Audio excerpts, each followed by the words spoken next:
Every night, as sure as the clock striking midnight, a peculiar visitor haunts our street, whistling a soft, somnolent tune that seems to ride on the wind.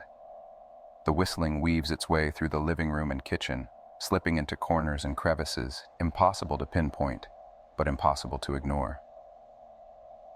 The nocturnal serenade begins at the chillingly precise time of 4 a.m., originating from the foggy vicinity of the old Carson homestead at the lane's beginning. Our own residence stands midway down the street, so the spectral tune passes us, threading its way down to the closed circle of the cul-de-sac and vanishing like an echo in a well. As children, my sister and I would surreptitiously tiptoe into the kitchen during those hauntingly silent hours, straining our ears to catch the phantom piper's melody. Our parents' disapproval hung over us like a spectral presence, the threat of their wrath chilling our very bones. Yet their punishments held an element of understanding, for we adhered strictly to their cardinal directive. Never, under any circumstances, should we attempt to gaze upon the whistling apparition. Our neighborhood, you see, isn't your typical suburban sprawl. It's a unique tapestry of well-tended homes, neatly trimmed yards, and labyrinthine paths leading to intriguing places. I found my way to this curious community when I was 6, and the place has grown on me like a familiar blanket. My 14th birthday, marked last November, was shared with many of my same-age friends, and we had grown up together, inventing games on the cul-de-sac or exploring the backyards like little adventurers. Looking back now, I understand that this was an extraordinary place to spend one's childhood. Yet, amidst the innocent frolicking and the joyous friendships, two peculiar elements pervade the narrative: the spectral piper and the inexplicably good fortune that seems to envelop the neighborhood. My father, a towering figure of strength and serenity, moved to the U.S. as a child from a far-off land he referred to as the islands. He carries an accent that hints at tropical breezes and sun-drenched beaches. However, this normally stoic man metamorphoses into a bundle of nerves whenever the subject of the phantom piper arises. He would remind us, urgently and repeatedly, about the sacred directive: never attempt to look outside when the nocturnal melody graces our street. It's not as if we could easily break that rule.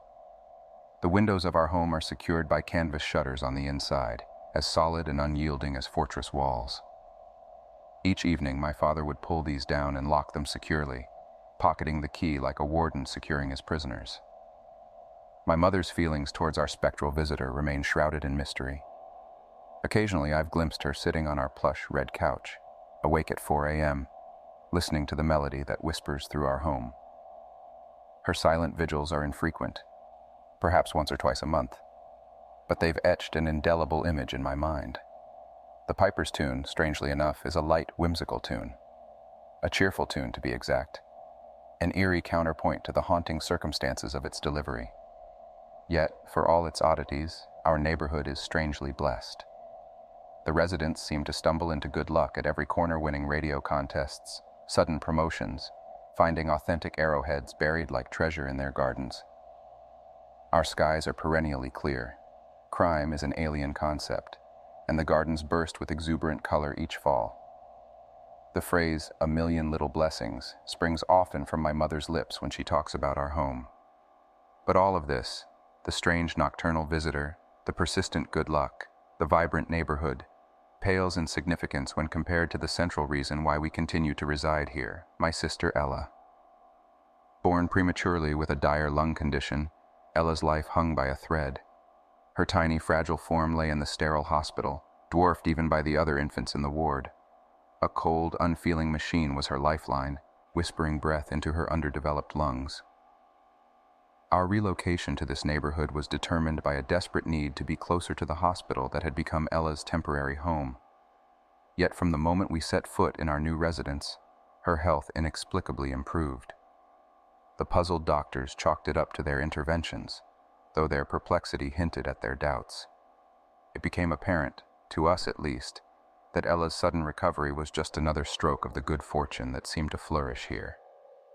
Despite the blessings, our neighborhood was not entirely untouched by the hand of misfortune. An unseen equilibrium seemed to exist, a delicate balance of miracles and miseries. The latter, though, was reserved for those who dared to seek out the phantom piper.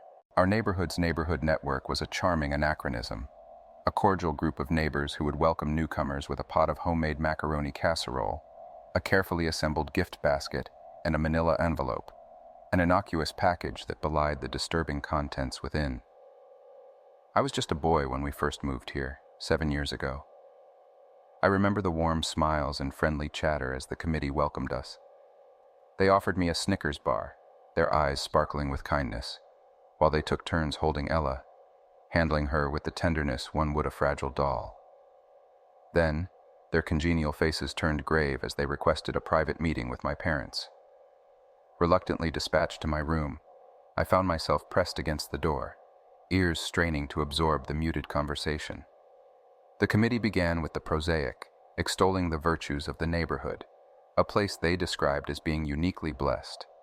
The narrative took a sharp turn as they detailed the nocturnal whistling that punctuated each night at precisely 4 a.m. and ended 2 minutes later. They explained, with a gravity that even penetrated the door I was eavesdropping behind, that this spectral whistling was harmless. But there was a caveat. We must never attempt to unmask the source of the music. Those who had been audacious enough to defy this prohibition had been subjected to a catastrophic reversal of their fortunes. The manila folder they had brought bore testament to these tragic tales, with news reports of terrible accidents, lives shattered, public deaths, and heartbreaking misfortunes. "Not everyone dies," I remember hearing one of the committee members say, "but even if they survive, they're mere husks, devoid of life, of spirit." My mother's skepticism was palpable even from my concealed location.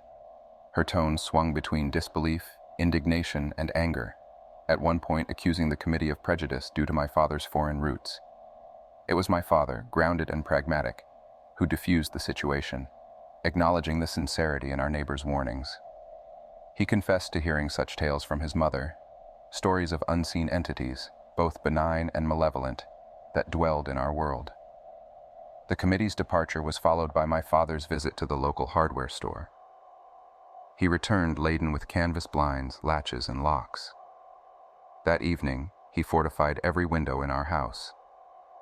Our first night in the new house found me stealthily creeping out of my room at 4 a.m., only to find my father awake, cradling Ella in his strong arms, his eyes turned toward the shuttered window. In the still silence, he signaled for me to join him on the couch. We sat, waiting, until the spectral piper began its mournful tune at the stroke of 4 a.m. Da-da-da-da-da-dum, da-da-da-da-da-dum. The strange melody came and went, just as we had been forewarned, and so it continued, night after night, while we heeded the warning and reaped our million daily blessings. Today, Ella breathes unassisted, a vibrant, clever young girl. My father has joined the ranks of the neighborhood network, sharing the traditions, the warnings, and the blessings with new neighbors. Though it is a rare occasion that a house is vacated in our special neighborhood, when newcomers do arrive, they're met with the same macaroni casserole, the same gift basket, and the same manila envelope. And as my father returns home from these meetings, his face tells a silent tale. I can discern whether the newcomers will become permanent residents, or whether our neighborhood's uncanny equilibrium will soon claim another victim. A short while ago, a new family took up residence in the house right next door to ours. The previous occupant, Miss Maddie, had peacefully passed away at the grand old age of 105, leaving behind a legacy of a long, fulfilling life. The new residents seemed perfectly suited to our community. They accepted the wisdom of the neighborhood network and even heeded my dad's advice about the locking shutters, likely due to the fact that they had a young child of their own. As to the contents of the manila envelope handed to them by the neighborhood network, the mystery remained. My dad never permitted us to see what was inside, but I surmise it must have been exceptionally persuasive. Our new neighbors adapted smoothly to our neighborhood's peculiarities, with no disruptions during their first month. However, one evening when they had to go out of town, they entrusted their son, Ethan, to our care. Ethan was just a year my junior, and despite sharing a school, we didn't really know each other well. But as soon as his parents departed after dinner, I had a gut feeling that things were about to take a difficult turn. Out of the blue, Ethan broached the topic of the whistling, asking who he thought was responsible for it each night. This caught me off guard as we were settled in the den, half-heartedly watching some Disney movie. My sister and I shared a loaded glance. We had a cardinal rule: we didn't discuss the whistling, but Ethan seemed oblivious to this unspoken agreement, throwing out guesses about the source of the eerie nocturnal melody. Despite our repeated admonishments, he continued his theories, unnerving us further. We tried to bring normalcy back to our night, turning to video games and popcorn and eventually movies. Yet, despite our efforts, I noticed Ethan's restlessness. When my parents had turned in for the night after their routine check of the locked blinds, Ethan paced towards us, as if ready to unburden a secret. Without mincing words, he brought up the subject of the whistling again, wondering out loud if we'd ever tried looking out at the source. He pointed out the late hour and then caught us off guard with his next revelation. Apparently, he had noticed my father locking the blinds but not hiding the key, which he believed was left in my parents' room. This revelation was startling and worrisome, more so because I knew that my dad had indeed grown complacent about hiding the key over the years, trusting our compliance. Faced with this predicament, I decided to investigate Ethan's claim, instructing both him and my sister to stay put. As I stood at the threshold of my parents' room, I hesitated. The potential repercussions were daunting. My dad's fury if he caught me was a scary thought, but even scarier was the prospect of leaving an open window for the elusive Piper. Steeling myself, I opened the door, but the darkness concealed the presence or absence of the key. I cautiously stepped into the room, the darkness thick around me. Suddenly, the silence was shattered by the haunting melody of the whistling. It was eerily clear, making me realize how my parents had to live with this sound every single night since we moved into this house. The revelation was overwhelming, and I found myself immobilized, torn between turning on the light or alerting my dad. The soft rustling from the living room yanked me out of my thoughts. As I rushed back, I was greeted by a terrifying sight. Ella and Ethan were standing near the front door, next to a window. Ethan, to my utter disbelief, was fumbling with the lock of the blinds. He had been telling the truth. He had the key. His triumphant chuckle chilled me to the bone. The whistling, now seemingly right outside our house, amplified the terror of the situation. Time seemed to stretch, the ticking of the clock echoing loudly in the silent room. But amidst this frozen moment, I found myself moving instinctively. Despite never being the athletic type, I covered the space between myself and my sister in an instant. With her back to the window, I pulled her into my arms and shut my eyes just as I heard the snap of the blinds being released. As the whistling abruptly stopped, I found myself enveloped by silence. I felt Ella shaking against me as I warned her not to turn around. Even as I faced the window with my eyes squeezed shut, I had a sinking feeling of what had transpired. Feeling around, I managed to touch Ethan, who was trembling fiercely. With my other hand, I reached out towards the cold window glass, trying to locate the string to the blind. It was colder than it should have been for the time of year, making me dread what I might find once I decided to open my eyes. As the humming vibration dissipated, I grasped the string and yanked the blind shut with more force than I intended, plunging us into a hushed dimness, punctuated only by the meager glow seeping in from the kitchen. Turning my gaze towards Ethan, the sight that met my eyes sent a shock through my system. Ethan appeared diminished, his usual vibrant self sapped away.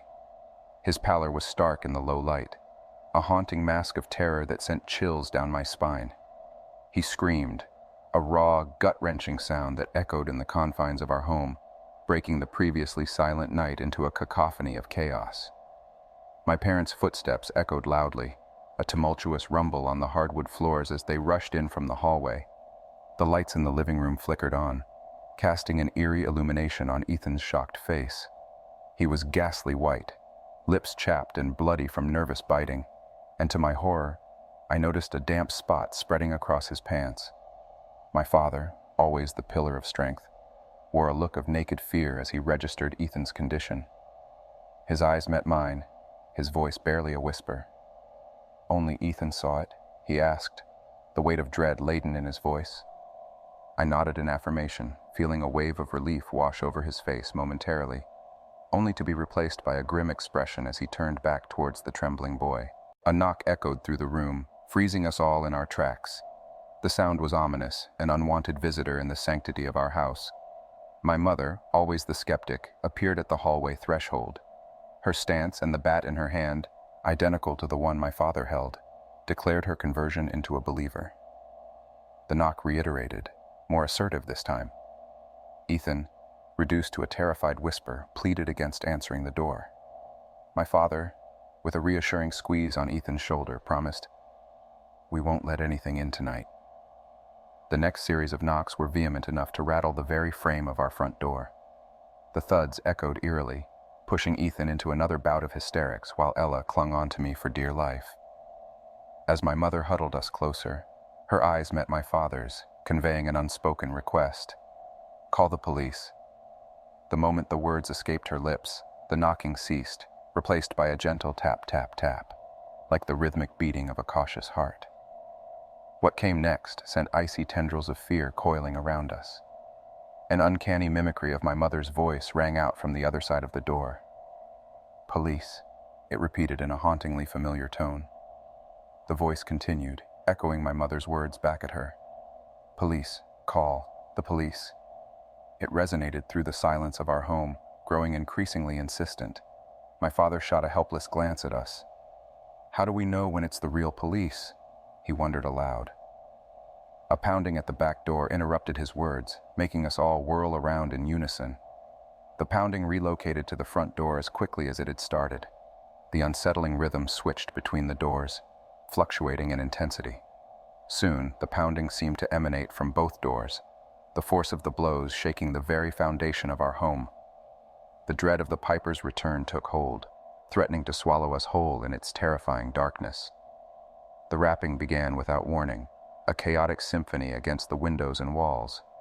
It was as if we were ensnared within a drum being relentlessly attacked by unseen drummers or a hapless turtle subjected to the unyielding assault of a predator. Ethan broke the maddening rhythm with a desperate cry. "Stop!" The cacophony ceased. A bleak resignation mirrored in his eyes as he spoke towards the door. "I won't tell anyone what I saw. Please, just go away." A heavy silence enveloped us, only to be broken by a solitary tap, tap, tap at the window Ethan had glanced through earlier. His sobs echoed through the silence, the mournful wails of a captive seeing his doom inch closer. My father cradled him, stroking his hair soothingly but refrained from offering empty platitudes of comfort. The monotonous tapping persisted through the night as we huddled together in the living room, the sense of time lost amidst our collective terror. In an attempt to instill some normality, my mother guided us towards my room, leaving my father standing guard at the door. However, the moment we crossed the threshold, the violent knocking returned, a booming sound that instilled a fear of the door giving way under the onslaught. We retreated to the safety of the living room, and the knocking ceased, replaced by the persistent tapping on the window. Sleep evaded us all that night, the ceaseless tapping only dying down with the dawn's arrival. We allowed another couple of hours to pass in silence before my father dared to open the blinds of a window, ensuring we were safely tucked away in my parents' room first. After a brief inspection, he returned. "It's done," he stated simply. Ethan's parents returned by midday. They were escorted to his home by my parents and disappeared behind its doors for a significant period, while Ella and I observed from our vantage point. Ella remained by my side, occasionally seeking solace in the warmth of my hand.